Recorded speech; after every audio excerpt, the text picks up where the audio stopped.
Sebelumnya perkenalkan, nama saya Tiffany.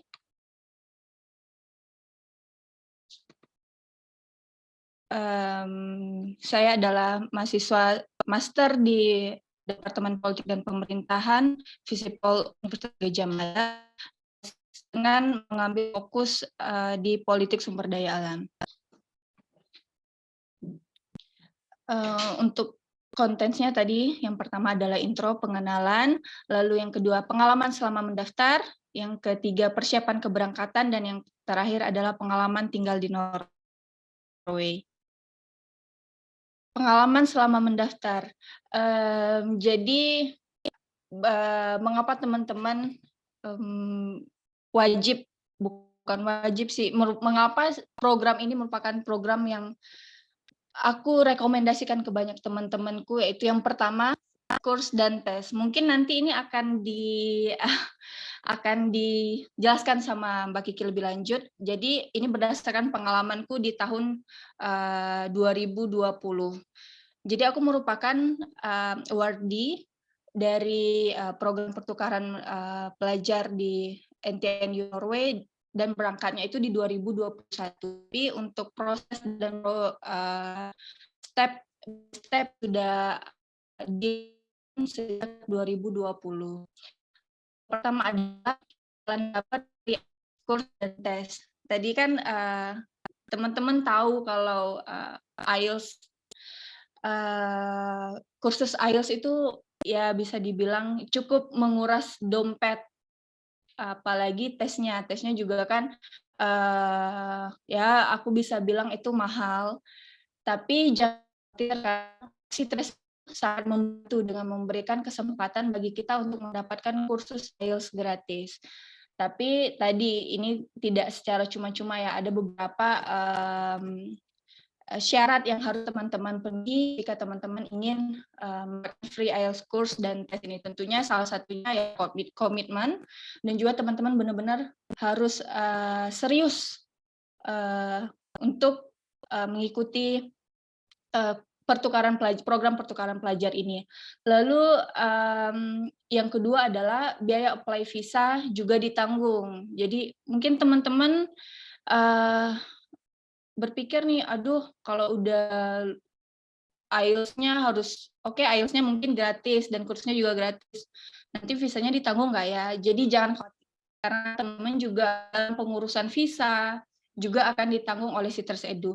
Jadi aku cerita sedikit pengalamanku waktu itu untuk kursus dan tes IELTS-nya sendiri. Kalau untuk kursus waktu itu aku kursusnya ini dari pihak Sitres Edu ya yang memilih mau kursus di mana. Waktu itu di Realia, dan kemudian sekalian promosi ya. Waktu itu kursusnya di Realia dan benar-benar sangat membantu untuk menaikkan skorku di IELTS. Dan untuk tesnya sendiri aku mengambil tes di Jakarta, dan lagi-lagi biaya perjalanan karena waktu itu aku stay-nya di Yogyakarta, sampai ke Jakarta itu juga pihak Sitres itu membantu membiayai menjadi pendonor. Lalu untuk biaya apply-nya tadi sama, tadi aku stay-nya di Yogyakarta, untuk Jakarta juga akan ditanggung oleh Sitres Edu untuk biaya keberangkatan dan juga untuk pulangnya. Lalu yang ketiga adminnya gercep. Jadi admin dari Sitres Edu ini aku bisa bilang gercep karena tadi kalau kita pengen ikut program pertukaran pelajar kan tentunya ada list-list, ada persyaratan-persyaratan yang harus kita penuhi. Dan mungkin teman-teman juga ada yang, aduh ini persyaratannya maksudnya apa ya, aku harus ngapain, terus tahap-tahapannya seperti apa, dan jangan khawatir, pihak Sitres Edu benar-benar sangat membantu di tiap tahap pendaftaran. Tapi nanti jangan bilangnya, adminnya gercep, tapi pas aku chat nggak dibalas-balas, rupanya chatnya tengah malam. Jadi ya itu. Lalu selanjutnya ini adalah general inquiry sebagai exchange student. Jadi persyaratan apa saja yang teman-teman perlukan jika teman-teman ingin mengikuti pertukaran pelajar ini. Yang pertama adalah cover letter. Di cover letter ini juga aku masukin, motivation letter. Mengapa sih teman-teman itu layak untuk dipilih, menjadi salah satu awardee dan mengikuti, pertukaran pelajar ini. Lalu, mengapa sih teman-teman pengen ikut, pertukaran pelajar ini? Otomatis kan bukan jawabannya, aku pengen jalan-jalan, aku pengen ke Norwegia karena belum pernah ke sana, apalagi gratis." Jadi ya, tonjolkan di sini mengapa teman-teman pengen dan mengapa teman-teman itu layak untuk dipilih. Lalu yang kedua adalah transkrip, master degree. Waktu itu aku mengikuti pertukaran pelajar ini di semester ketiga, jadi transkrip yang di, apply adalah transkrip di semester pertama dan semester kedua. Lalu yang ketiga adalah transkrip, S1. Lalu yang keempat, mata kuliah yang sedang diambil. Ini juga perlu karena, aku nggak tahu apakah masih sama atau tidak, kalau untuk di DPP Visipol sendiri itu, yang bisa mengikuti atau salah satu syaratnya adalah, mahasiswa yang fokus, di politik sumber daya alam. Ini bukan tanpa sebab karena nanti di NTNU sendiri kita akan belajar mengenai human geografi, politik, sumber daya alam, SDGs, jadi benar-benar yang berhubungan dengan, politik sumber daya alam itu sendiri. Lalu yang kelima adalah, sertifikat, bahasa Inggris. Waktu itu yang aku apply adalah sertifikat IELTS. Dan, ini juga merupakan salah satu tahapan yang paling, menguras emosi, jiwa, dan raga, karena, jujur bahasa Inggrisku waktu itu, benar-benar pas-pasan. Jadi, sebelum memulai kursus kan ada pretest, dan di pretest-nya itu nilaiku 5 kalau nggak salah, atau bahkan, ya 5 atau 5,5 kalau aku nggak salah. Dan itu aku mulai kursusnya di bulan-bulan 10 apa 11 2020 bersama Realia lagi-lagi. Jadi, aku orangnya karena ini sekalian, curhat ya, karena aku orangnya gampang ter-distract, jadi aku mudah, gagal fokus.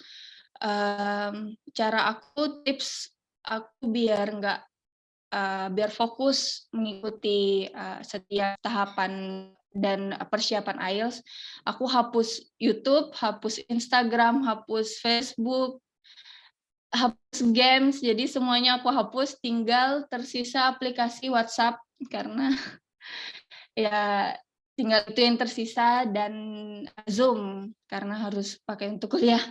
Jadi itu salah satu, yang aku lakuin biar aku bisa fokus, benar-benar fokus di persiapan IELTS ini. Lalu yang keenam adalah CV. Selanjutnya, nah ini adalah timeline of admission, ini di 2021. Jadi ini pengalamanku ya, mungkin nanti Mbak Kiki akan update timeline untuk, di tahun depannya. Waktu itu di bulan 1 sampai bulan 15. Tanggal 1 sampai 15 Maret 2021 itu pengiriman aplikasi ke Sitres Edu. Jadi, setelah teman-teman tadi semua pemberkasannya lengkap, jangan khawatir walaupun ini waktunya kok cuman 2 minggu ya. Jangan khawatir lagi-lagi tadi aku udah bilang adminnya gercep, bahkan kita akan di-email nih, "Oh ini udah mau tanggal segini, ayo paling akhir ngumpulinnya di tanggal 15." Jadi adminnya benar-benar, support kita di setiap tahap, seleksi yang nanti. Lalu, tanggal 16 sampai 24 Maret 2021 adalah tahap seleksi di UGM. Jadi tahap seleksi ini terdiri dari 2 tahap. Yang pertama tahap administrasi, jadi pemberkasan. Berkas teman-teman tadi bakalan dicek, ada yang kurang nggak, ada yang perlu seperti itu. Dan tahap keduanya adalah tahap wawancara. Jadi tahap wawancara ini yang mewawancarai adalah satu dari, pihak UGM dan satu lagi dari pihak NTNU. Lalu selanjutnya adalah di tanggal 25 Maret 2021 itu adalah pengumuman seleksi. Ini, berdebar-debar, nyes, bukan karena jatuh cinta ya, tapi karena lulus nggak ya setelah tahap proses yang panjang kita lewati, di sini akan kita lihat apakah kita bakalan bisa ikut program pertukaran pelajar ini ataukah tidak. Tapi lagi-lagi jangan khawatir karena pihak Sitres Edu benar-benar membantu di tiap tahapnya. Lalu selanjutnya adalah tanggal 25 Maret sampai 1 April 2021 itu ada pendaftaran ke NTNU. Dan ini juga akan dibantu lagi-lagi oleh pihak Sitres Edu. Jadi apa saja yang harus diupload, apa saja yang harus dipilih, mata kuliahnya apa saja yang harus kita ambil, lalu persyaratan apa saja yang harus kita penuhi. Dan ini benar-benar salah satu tahapan yang bikin deg-degan juga adalah pengurusan visa. Jadi mungkin kalau teman-teman ingat di 2021 itu kan masih COVID-nya COVID lagi tren ya. Jadi nggak ada tuh satu orang pun di Indonesia yang nggak tahu apa sih COVID, mungkin karena setren itu, se-hype itu. Jadi waktu itu aku pengurusan visa itu mulainya di bulan Juni, pergi ke Jakarta. Pengurusannya itu di VSS. Jadi mengapa ini salah satu part yang paling mendebarkan, karena waktu itu saat aku mengurus visa, itu belum ada kepastian kapan border Norwegia itu akan buka. Jadi teman-teman bisa bayangin kita sudah lulus di semua tahap, tapi kita nggak tahu, aduh bakalan kuliah ke sana apakah cuman online, jadi kan sedih. Jadi ini benar-benar salah satu tahap yang selain 2 tahap tadi, yaitu pengumuman IELTS sama pengumuman seleksi yang buat berdebar, teman-teman bakalan dibuat berdebar lagi dengan visa proses. Tapi kan kalau sekarang kayaknya borders juga sudah buka, mungkin jauh lebih mudah untuk visa proses ini. Lalu selanjutnya, kenapa sih wajib harus mengikut pertukaran pelajar ini? Yaitu yang pertama, fasilitas belajar yang lengkap. Jadi di Norway itu teman-teman bakalan mudah untuk menemukan fasilitas belajar. Jadi di sana jangan kaget nih kalau misalnya teman-teman datang agak telat sedikit, kalau misalnya datangnya jam 9 pagi mungkin ya. Terus perpustakaannya itu ruangannya udah penuh, kursinya udah pada penuh, itu jangan kaget karena ya benar-benar semua orang di sana di masa exam, khususnya mereka itu benar-benar fokus dan mereka belajarnya itu di perpustakaan dan fasilitas-fasilitas yang tersedia untuk belajar di bukan hanya di kampus. Kalau ini yang aku ambil fotonya ini tuh di perpustakaannya apartemennya student. Jadi bahkan di apartemennya student juga ada perpustakaan dan ini mungkin nggak kelihatan buku-bukunya ya. Jadi buku-bukunya ada di daerah yang sini sama di lantai bawah. Lalu ini ada meja untuk main games. Jadi selengkap itu. Jadi mungkin mereka memikirkan, ya aduh mungkin kalau kita habis belajar stres gitu ya, apalagi rata-rata mereka itu belajar di perpustakaan itu bisa sampai seharian. Dan mereka menyediakan yaitu ada games, ada kartu, terus ada gitar, ada ukulele. Jadi ya untuk teman-teman ngelepas stres lah, tapi nggak ada drum kan. Jadi kalau misalnya main drum, yang lain pada keganggu. Lalu yang kedua, Norway itu aman. Norway merupakan negara nomor 2 teraman di dunia. Dan ini aku buktiin. Jadi mungkin nggak usah dicontoh ya, mungkin nanti untuk teman-teman yang berkesempatan untuk mengikuti program pelajar ini jangan dicontoh. Tapi aku pernah keluar mungkin nyari udara segar di jam 11-an malam, jadi jalan-jalan. Jadi kebetulan apartemenku itu flatku itu di dekat sungai, di tepi sungai. Jadi jalan di sebelahnya itu ada kayak jalan untuk kita jalan-jalan. Lalu dan itu benar-benar aman. Lalu yang exposure. Jadi ini mungkin ini salah satu di sini ada saya. Jadi ini waktu itu kita buat kayak dinner, kita teman dari ini teman aku namanya Jackie, dia dari Ghana, lalu ada Sigrid, dia dari Norway, ada dari Turki, dari Indonesia, Kolombia. Jadi bayangin dalam satu meja itu ada berapa negara. Jadi ini kita kayak buat kita undang mereka, terus kita ngadain dinner khusus untuk Indonesian dish. Dan nanti juga ada sebaliknya, nanti teman-temanku yang dari Turki mereka juga ngundang untuk dinner dan makanan-makanan Turki. Jadi yaitu walaupun kita perginya ke Norwegia, kita juga bakalan ketemu dengan bukan hanya orang Norwegia, tapi mahasiswa dan student dari berbagai negara. Jadi bisa dibilang kita bukan hanya belajar budaya Norwegia, tetapi juga kita belajar budaya dari seluruh dunia. Lalu selanjutnya, Common Culture Shock. Jadi ini yang pertama di Norwegia itu biaya hidupnya tuh tinggi. Mengapa ini aku ambil foto orang yang rambutnya kayak gini ya? Karena ya oke, yang pertama untuk makan itu ya memang mahal di sana karena waktu itu 1 kron itu kurang lebih 1.500 something atau 1.600-an something. Jadi sekali makan ke restoran itu kurang lebih 350 kron. Jadi mungkin ya kurang lebih 500 ribuan untuk 1 kali makan. Tapi jangan khawatir, ini bisa kita siasati dengan uang tadi 350.000 kita bisa untuk makan selama mungkin 1 minggu, tapi dengan catatan kita masak sendiri. Jadi 350 kron itu bisa untuk kita beli bahan makanan. Dan di sana juga ada toko Asia. Terus salmon di sana juga murah, bagi pecinta salmon di sanalah surganya, karena aku pernah beli salmon satu renteng, mereka nggak nyebutnya renteng ya, 1 pak gitu isi 6 itu cuman nggak nyampe 100.000 deh, enggak, ya 50 ribuan kalau dirupiahin.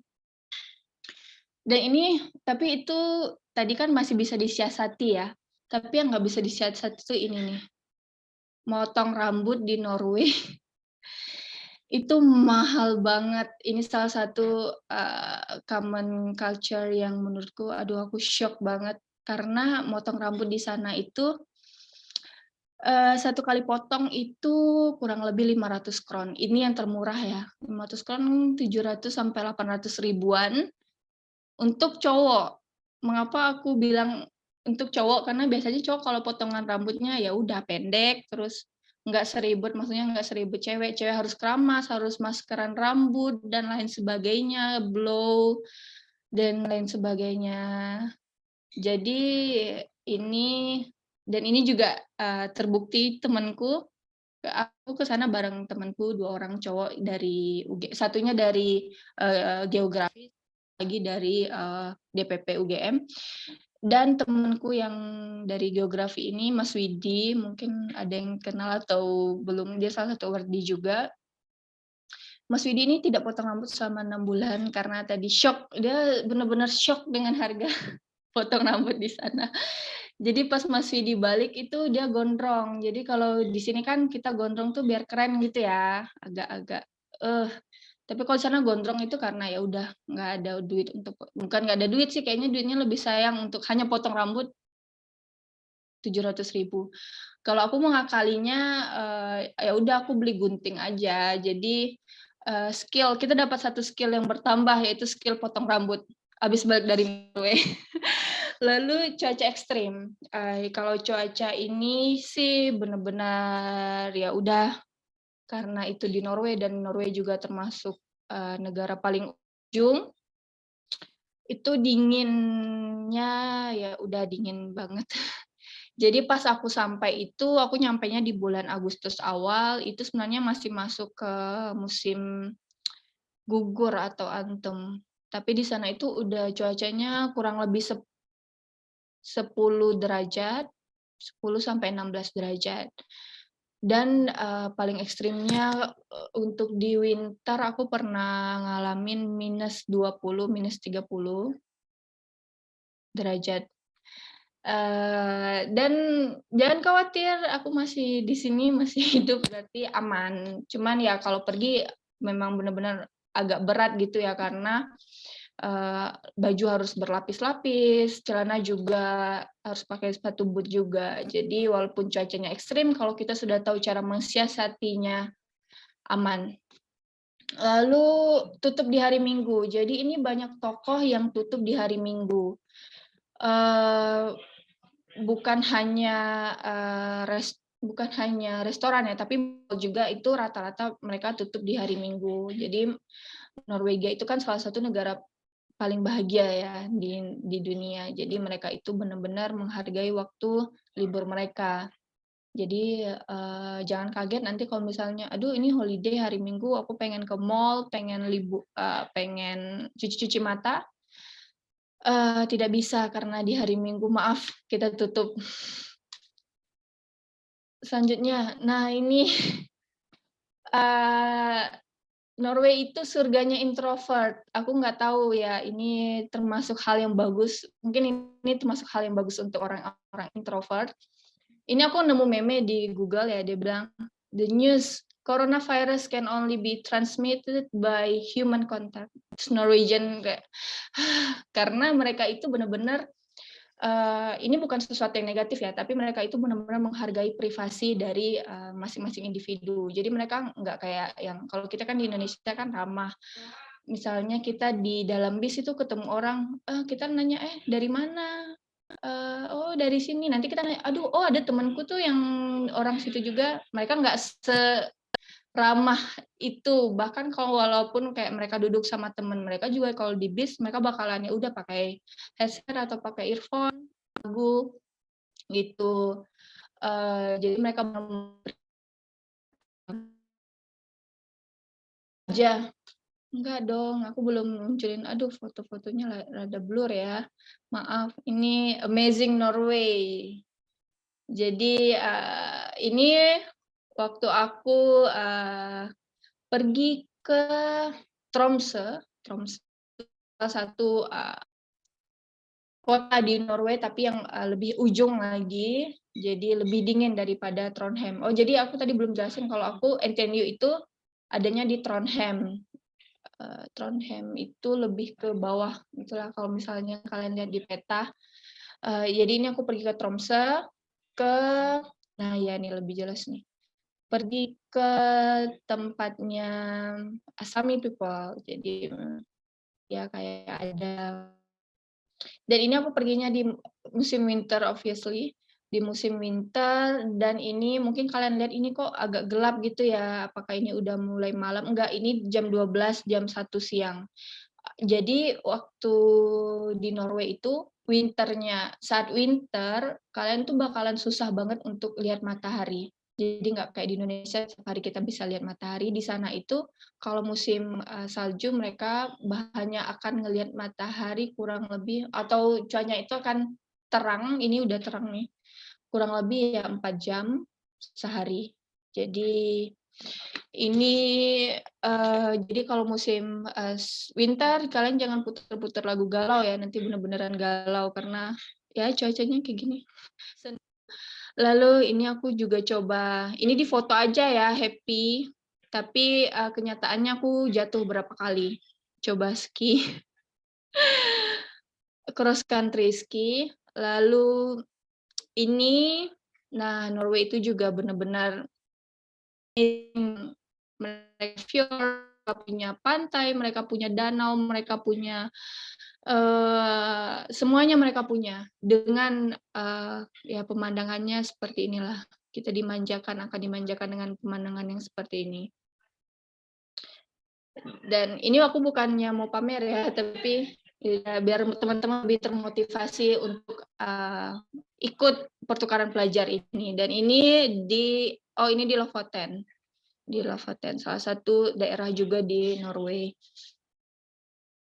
Selanjutnya, nah ini mungkin yang paling ditunggu-tunggu nih, aurora. Jadi teman-teman jangan khawatir kalau teman-teman pengen ke Norway untuk lihat aurora. Ya,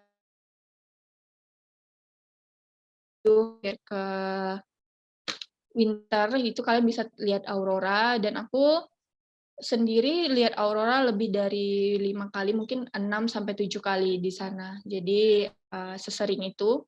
Dan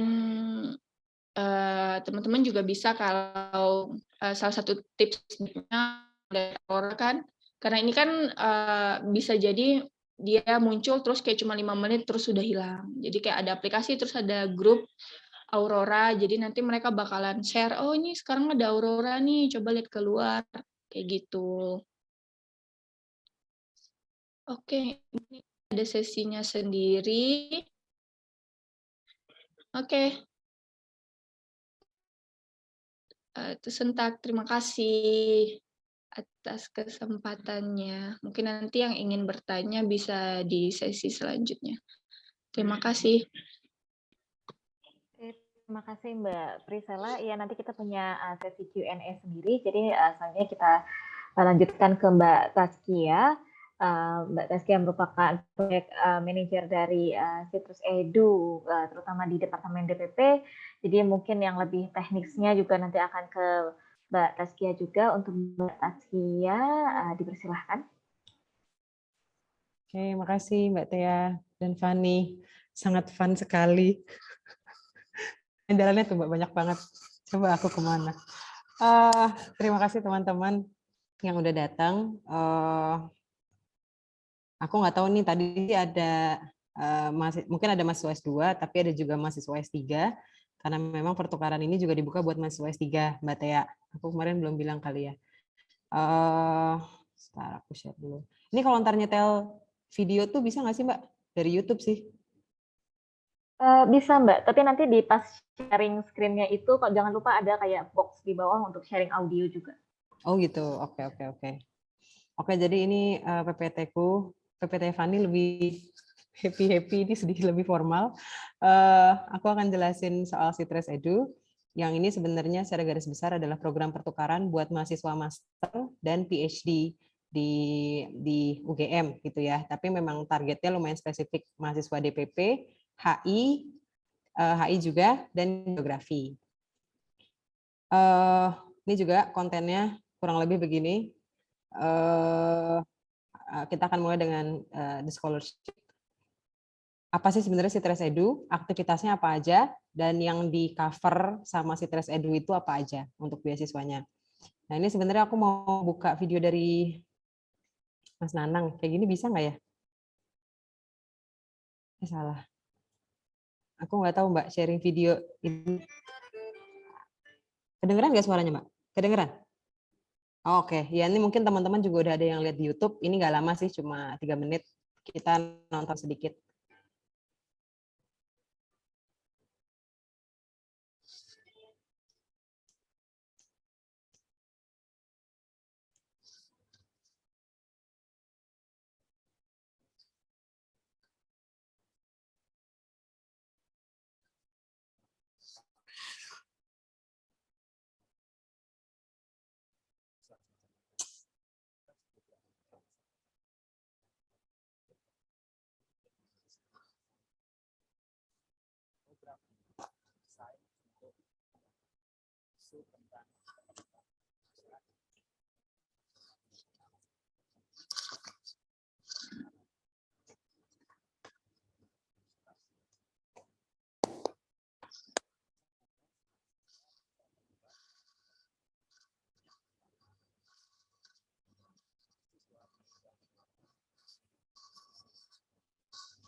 Mahasiswa bisa terlibat dalam program magang. Mahasiswa bisa bergabung dalam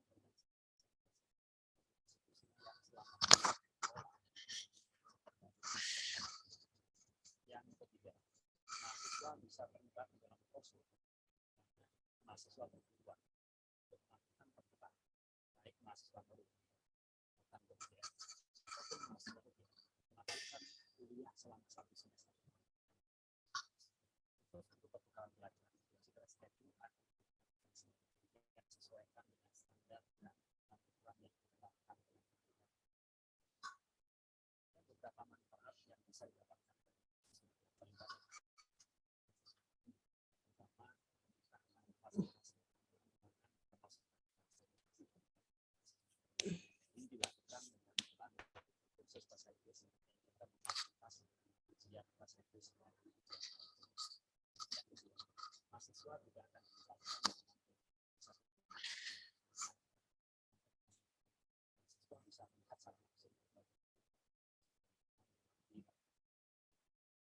mahasiswa perlu kesempatan untuk belajar Norwegia merupakan salah satu negara mana tingkat pendidikan kualitas pendidikan sistem yang disediakan merupakan salah satu yang terbaik. Yang kedua, Norwegia merupakan negara yang kaya. Mereka dikenal menjadi penghasil gas terbesar di dunia. Dari Norwegia adalah kemampuan mereka untuk penghasilan dari sumber daya alam migas. Skema negara di sana, mahasiswa bisa mengambil inspirasi, belajar langsung, dan bahkan juga berefleksi apa yang terjadi dalam penggunaan sumber daya alam di Norwegia. Karena akan bisa cara kita memahami.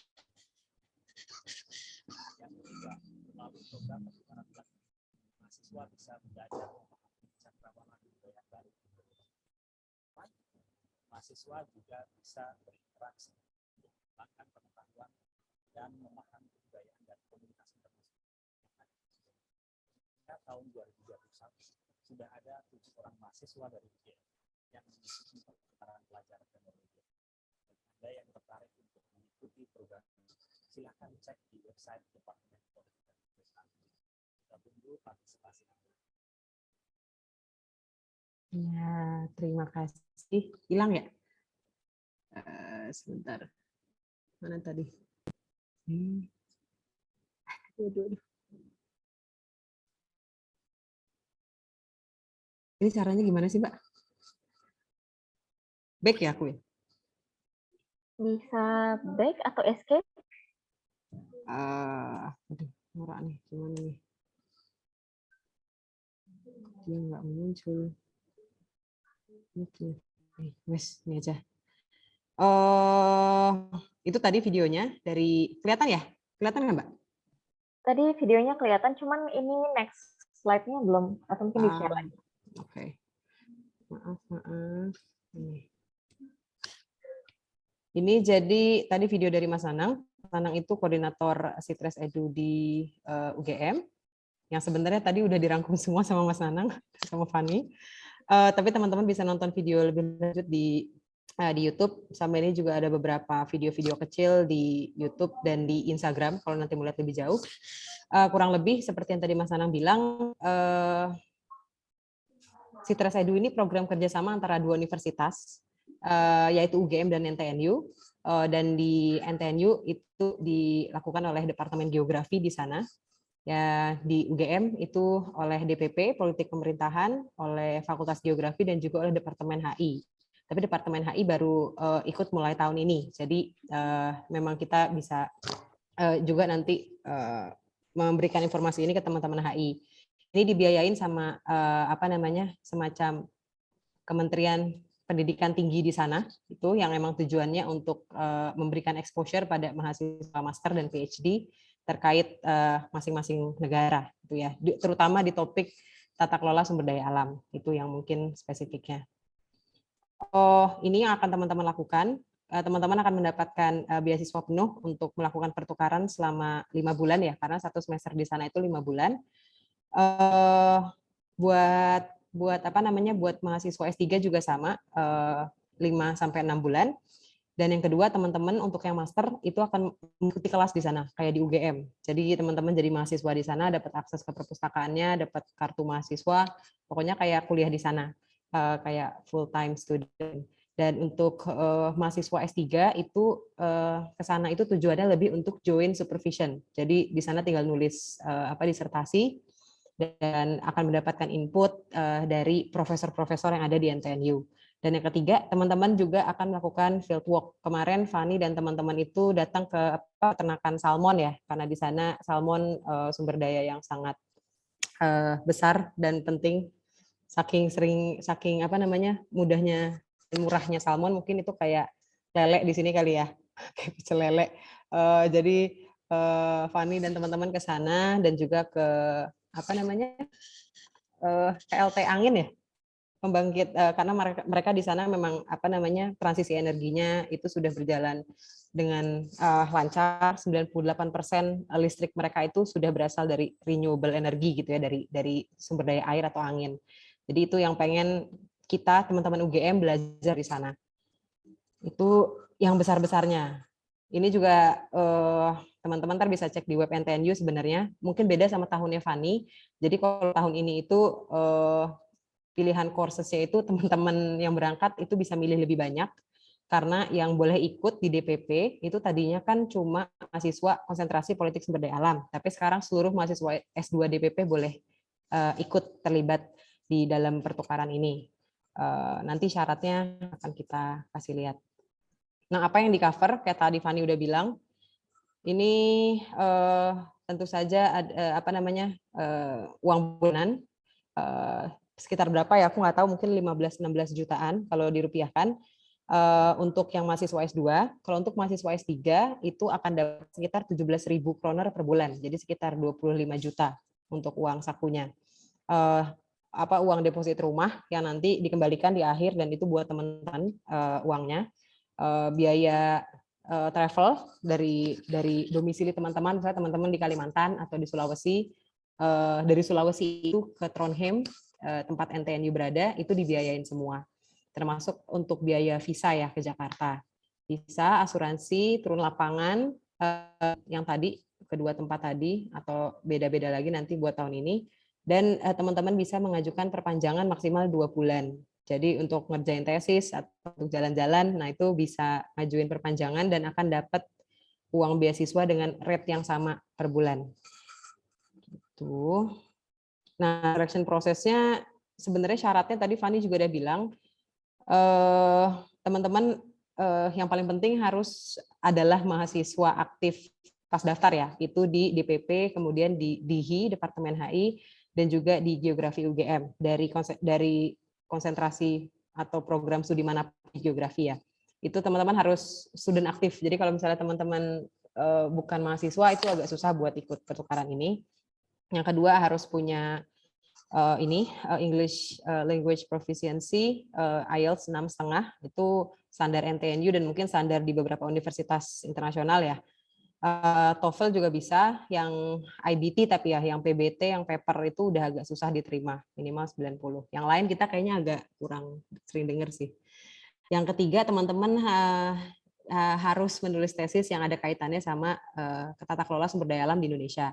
Tapi ini kan pertukaran ini dibuka buat tidak hanya untuk mahasiswa konsentrasi sumber daya alam. Jadinya teman-teman yang dari konsentrasi manapun tuh bisa ikut, tapi memang mengangkat topik soal ini. Tapi pendekatannya bisa macam-macam gitu. Emang ada yang lebih mau pakai pendekatan politik lokal, politik demokrasi, itu nggak apa-apa, asal fenomena yang diteliti itu berkaitan sama tata kelola sumber daya alam. Jadi lebih fleksibel dan bisa dicocok-cocokin lah.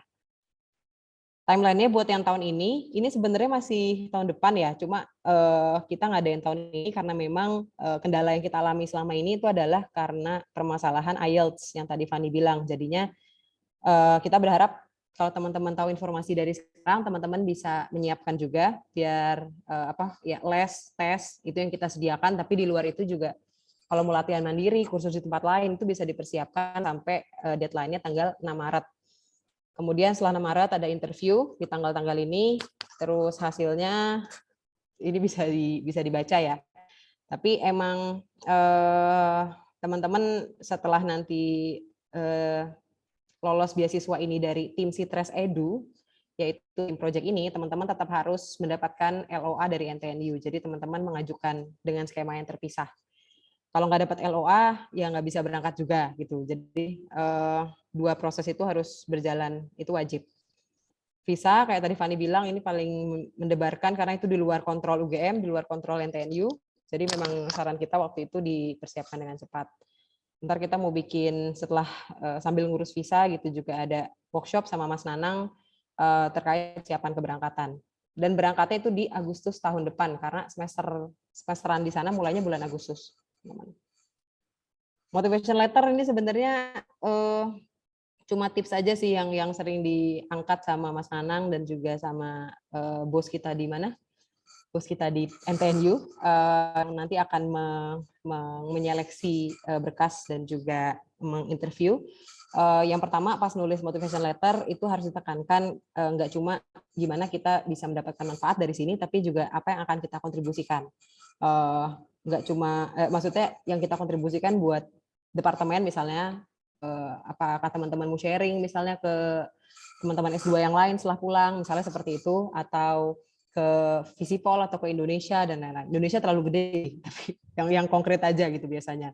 Terus teman-teman juga bisa nulis gimana teman-teman mungkin bisa mendapatkan manfaat dari melakukan analisis komparasi ya antara apa yang terjadi di Norway dan apa yang terjadi di Indonesia. Terus juga teman-teman perlu bilang lah teman-teman personalitinya seperti apa, apakah bekerja keras, apakah bisa beradaptasi dan lain-lain, itu silakan ditulis. Sebenarnya cukup kayak motivation letter biasa sih, tapi kalau bisa mencakup aspek ini, nggak ada formatnya. Tapi jangan nulis 5-10 halaman gitu, karena kan nggak ada yang baca, paling 1-2 halaman aja. Interview ini juga kurang lebih 30 menit, jadi ntar setelah teman-teman lolos yang berkas tadi, teman-teman akan dikasih kabar soal mengikuti tahap wawancara sama 3 orang ini, yaitu Profesor Stole dari NTNU, Mas Nanang dari DPP, dan Mbak Emma, Bu Diah ini dari Geografi. Nanti wawancaranya dalam satu forum sih, jadi nggak terpisah-pisah. Yang ditanya biasanya gitu, seberapa bisa kita beradaptasi.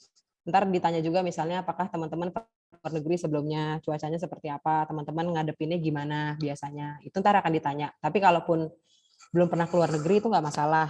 Sejauh teman-teman bisa menunjukkan emang teman-teman mau mencoba dan belajar gitu ya.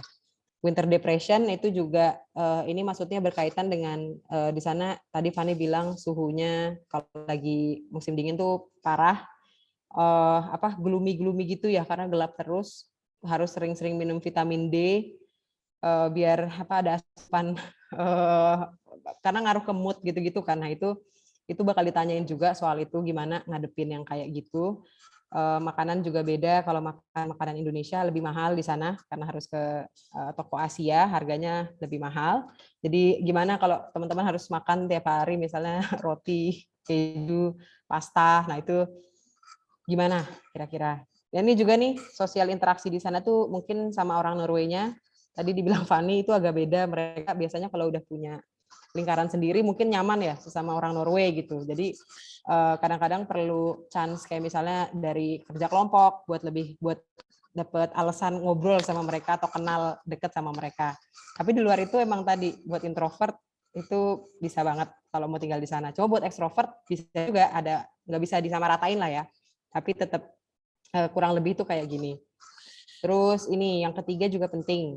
Gimana teman-teman kira-kira bisa handle situasi di mana teman-teman tuh nggak stand out. Mungkin teman-teman di UGM udah paling pinter misalnya. Jadi di kelas tuh kan ini ya sama teman-teman berbicara bahasa Indonesia dan lain-lain. Kita bisa stand out di sana gitu dengan apa yang pengetahuan yang kita punya. Tapi di sana kita menghadapi banyak hal baru. Mungkin kita nggak selalu bisa jadi yang menonjol dalam kelas. Nah itu teman-teman bisa nggak? Apa teman-teman nggak bisa terima kalau kayak gitu? Nah itu ntar bisa bakal ditanyain juga. Karena sangat penting ya pengalaman itu. Academic background juga teman-teman dari DPP gimana di sana belajar sesuatu yang mungkin lebih teknis juga. Karena kan NTNU ini sebenarnya kampus yang singkatannya aja Norwegian University of Science and Technology. Jadi dia tuh kalau di Indonesia kayak ITB. Cuma bedanya sama ITB, dia ada aspek disciplinary dalam artian dia mencampurkan ilmu alam dan sama ilmu sosial. Jadi itu yang jadinya sangat menarik. Teman-teman Visipol gimana nih untuk belajar hal-hal yang kemungkinan sangat teknis itu bisa apa enggak, mau apa enggak. Teman-teman geografi pun sama, bisa enggak dan mau enggak belajar sesuatu yang abstrak ya. Misalnya di geografi jelas nih, geografi fisik tuh empiris dan lain-lain. Nah di sana akan dibawa lebih abstrak dan lebih ya ke humaniora lah. Nah itu bisa apa enggak? Terus yang kelima itu soal topik tesis teman-teman, itu rencananya apa? Dan ini plan-plan konkret gimana teman-teman mau kontribusi setelah pulang. Ini yang mungkin perlu disiapkan. Kalau applying to NTNU, kalau teman-teman sudah sudah dapat beasiswanya dari Sitres, sebenarnya apply ke NTNU ini relatif mudah. Karena pertama kalau secara dokumen itu tuh hampir sama yang teman-teman submit ke Sitres, jadi nggak perlu nyiapin lagi, tinggal di-upload ulang di sistemnya NTNU.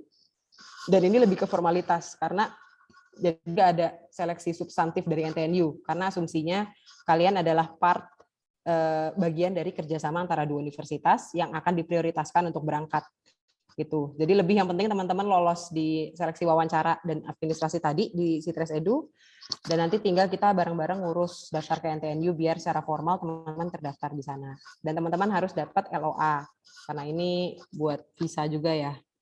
Gitu. Jadi nggak usah terlalu bingung kalau yang NTNU. Yang mungkin perlu lebih disiapin yang tadi ke Sitres Edu. Yang terjadi apa? Yang terjadi apa setelah dapat LOA?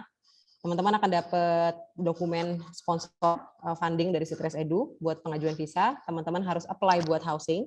Karena kalau teman-teman nggak punya housing, nanti nggak bisa apply visa. Harus dapat dulu housingnya. Teman-teman beli asuransi, teman-teman apply visa di website, dan bayar visa di sana. Yang itu akan kita cover biayanya. Teman-teman ke Jakarta buat interview.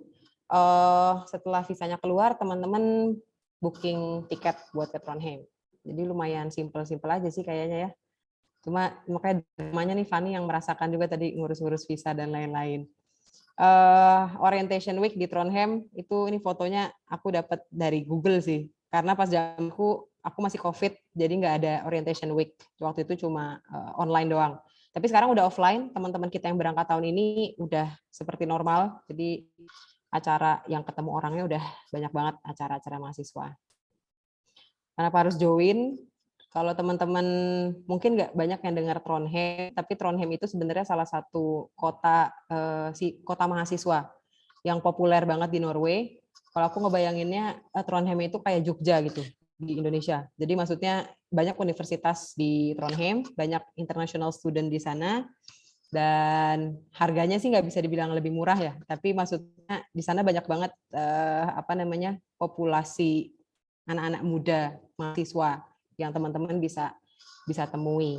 Dan kalau misalnya teman-teman lihat di Google, Trondheim ini sebenarnya kota tua. Jadi dia bangunannya itu bangunannya ya masih bangunan-bangunan zaman lama. Tapi teman-teman juga nggak perlu takut karena di sana ya namanya Norway negara maju ya. Jadi segalanya juga ada walaupun hari Minggu tutup. Nanti bisa teman-teman Google juga. Ini yang tadi aku bilang. Alasan yang kedua, kenapa harus ke NTNU? Karena di NTNU itu teman-teman benar-benar akan belajar sesuatu yang interdisiplin. Menariknya di sana itu kita kerjasama dengan Departemen Geografi, tapi Departemen Geografinya itu ada di bawah Fakultas Social and Educational Science. Jadi geografinya enggak geografi fisik seperti di UGM, tapi human geography, melihat keterkaitan antara masyarakat dan ruang-ruang tempat mereka hidup secara abstraknya ya. Jadi maksudnya di sana tuh beda sama di UGM dan teman-teman bisa belajar banyak soal interdisciplinary course di sana. Yang ketiga di sana itu aku nggak tahu ya kalau di DPP itu soalnya nggak banyak kerja kelompok. Mungkin di departemen fakultas lain banyak, tapi di sana itu kayaknya tiap kelas itu ada kerja kelompok. Yang bikin capek sebenarnya, tapi teman-teman jadi makin tahu keterbatasan teman-teman juga. Teman-teman jadi bisa belajar dari, tadi Fanny bilang, mahasiswa yang tidak hanya dari Norway, tapi dari macam, dari Amerika Latin, dari Asia Selatan, yang itu pada ada di sana. Terus yang kedua, yang ini kelas-kelas di sana itu beberapa kelas merupakan tutorial. Jadi kayak sesi tambahan di luar kelas untuk membantu kita memahami isi kelas. Gitu ya. Ada seminar-seminar juga dan lain-lain yang teman-teman bisa dapatkan. Ini fotonya Fanny dan teman-teman di sana. Nah, ini juga pas zaman yang ketiga, akses ke buku dan jurnal yang sangat banyak dan mudah. Waktu itu aku pernah request buku yang itu nggak ada di perpustakaannya NTNU, kemudian ternyata bukunya ada di perpustakaan di Oslo misalnya, itu tuh 2-3 hari kemudian udah datang gitu. Jadi mereka tuh terintegrasi perpustakaannya, jadi kita bisa pinjam dari manapun yang ada di katalog mereka, dan dalam waktu yang nggak lama itu buku fisiknya bisa ada di perpustakaan kita di NTNU buat kita pinjam. Ini bisa bantu buat tesis juga, nulis tesis di sana, referensinya, dan buat ngebantu kita memahami kelas. Ya, ini juga beberapa inilah ya, mereka banyak academic conferences sama acara-acara kebudayaan yang teman-teman bisa cek. Ada ini ya, fun ya, acara-acara yang teman-teman dari Indonesia buka stand untuk untuk share lah budaya Indonesia seperti apa, dan itu gabung sama negara-negara lain. Ada parade-parade kayak gini, ada konser juga. Van itu kemarin konser datang, konser apa Van? Bukan di Trondheim ya? Alan Walker, Mbak. Di Trondheim? Ya, di Trondheim. Oh ya, ada Alan Walker. Ini kemarin Justin Bieber baru ke sana. Aku nggak tahu kenapa aku ngasih info ini, tapi buat teman-teman yang suka nonton konser, Trondheim ini nggak isolated gitu loh. Dia juga tempatnya artis-artis internasional manggung, karena emang tahu di sana banyak banget student yang tertarik sama acara-acara kayak gini. Yang tadi aku bedanya sama Fanny, aku tuh mager. Jadi waktu itu kalau ada kadang-kadang auroranya itu dia harus pergi dulu naik bis kemana nyarinya. Jadi aku kadang-kadang motoin yang kalau ini dormitory kita ya. Jadi ini tuh tempat mahasiswa tinggal. Nah, kadang kelihatan juga dari situ. Jadi teman-teman juga bisa lihat, nggak perlu jauh-jauh ke sana. Nah, ini salah satu view-nya. Mungkin nggak terlalu jelas, tapi ya lumayan aneh lah, ada hijau di langit gitu kan. Nah, terus ya ini juga nature-nya banyak, nature gunung-gunungnya di sana, danau-danau. Kalau teman-teman suka outdoor activity, hiking itu tuh gampang banget kalau misalnya teman-teman mau escape sebentar gitu, hiking, ski, snowboarding pas winter. Ya, nampang sedikit.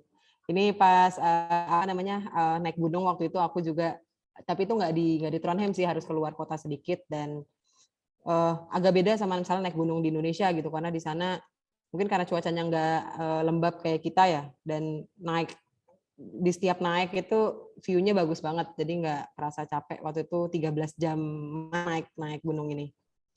Nah, teman-teman juga bisa hiking di sana karena banyak banget tempat-tempat hiking yang oke, asal kalau emang bahaya harus sama profesional ya. PPI Trondheim ini juga teman-teman yang membantu aku di sana. Kalau teman-teman mungkin exposure kan banyak pengalaman dari negara lain juga ya, Mbak Tia ya. Dan pasti mungkin banyak, setiap negara mungkin ada PPI. Tapi menurutku yang beda dari PPI Trondheim dan asik adalah karena dia gak politik-politik gitulah, pokoknya have fun aja gitu loh. Jadi soalnya mahasiswa, teman-teman mungkin tahu kalau ke Norway itu kita udah nggak, dulu ada beasiswa yang diberikan pemerintah Norway buat S2 ke sana. Jadi lebih banyak mahasiswa Indonesia yang di sana, tapi sekarang beasiswanya udah nggak ada. Jadi kebanyakan mahasiswa yang datang ke sana nih, kayak teman-teman di PPI itu self-funded, mereka bayar sendiri.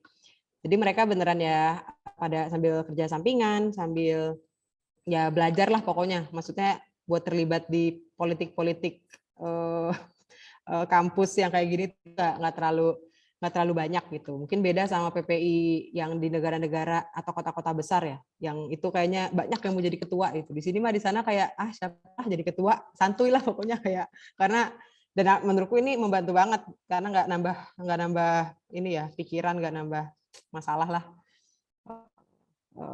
Begitu, dan banyak banget kegiatan-kegiatan yang ini. Jadi teman-teman tetap bisa ngomong bahasa Indonesia juga di sana sama teman-teman ini.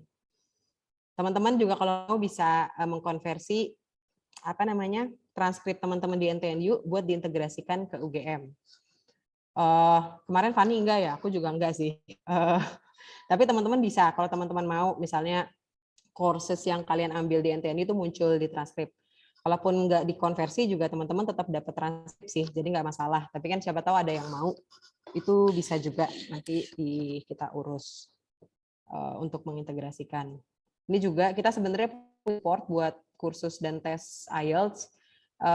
Kalau untuk kursusnya kita udah memulai minggu depan, pendaftarannya udah tutup, tapi emang ada buka lagi di bulan Desember batch selanjutnya. Buat teman-teman yang tertarik bisa kontak aku nanti. Ini yang udah aku sebut-sebut tadi sih, jadi itu akan kuulang. Ini beberapa foto-foto mereka dan lain-lain. Ini testimoniku, tapi yang teman-teman yang lain juga ngasih testimoni, tapi menurutku secara personal pas awal-awal aku ke Norway itu aku ngerasa kenapa sih orang mau keluar negeri? awalnya ya, karena ternyata karena waktu itu aku berangkatnya sendiri, belum sama teman-teman Indonesia, jadi aku merasa sangat, aduh di luar negeri tuh lonely banget, tau gak sih? Kayak pengen pulang gitu. Cuma menurutku itu suatu experience yang kalau teman-teman nanti berangkat, mungkin nggak cuma ke Norway ya, tapi juga ke negara lain akan dirasakan. Tapi gimana kota itu, infrastrukturnya, orang-orangnya, teman-teman Indonesia sih waktu itu aku banyak, karena ada mereka, aku lama-lama bisa betah dan menyelesaikan studi di sana. Dan itu yang menurutku jadi pengalaman penting. Teman-teman, aku juga pribadi encourage buat coba keluar negeri dan nyoba program ini, karena dari keluar negeri kita kan ke konteks yang lingkungan yang sepenuhnya asing ya. Jadi di situ kita bisa tahu kita tuh nggak punya apa sih, kita tuh limit diri kita apa sih, dan apa yang kita punya itu tuh menurutku jadi makin kelihatan gitu dalam situasi yang berbeda kayak gitu. Dan itu sangat ngebantu setelah pulang gitu. Oh ternyata aku jadi makin tahu diriku lah, dan aku juga bisa tentu saja belajar dari cara sistem pendidikannya Norway yang lumayan atau sangat ya sangat beda sama Indonesia. Anyway, mereka emang